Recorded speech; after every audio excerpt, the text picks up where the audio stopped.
Simba TV. A snow avalanche is like a giant slide of snow rushing down a mountain. Imagine if you built a big pile of snow on a slide, and suddenly, it all started sliding down really fast.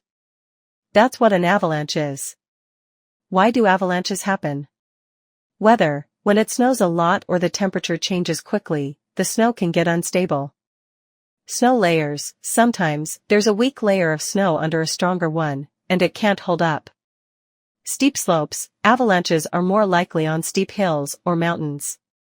Nature. Things like falling rocks or more snow piling up can trigger avalanches. Learn about avalanches. Know what conditions make avalanches more likely.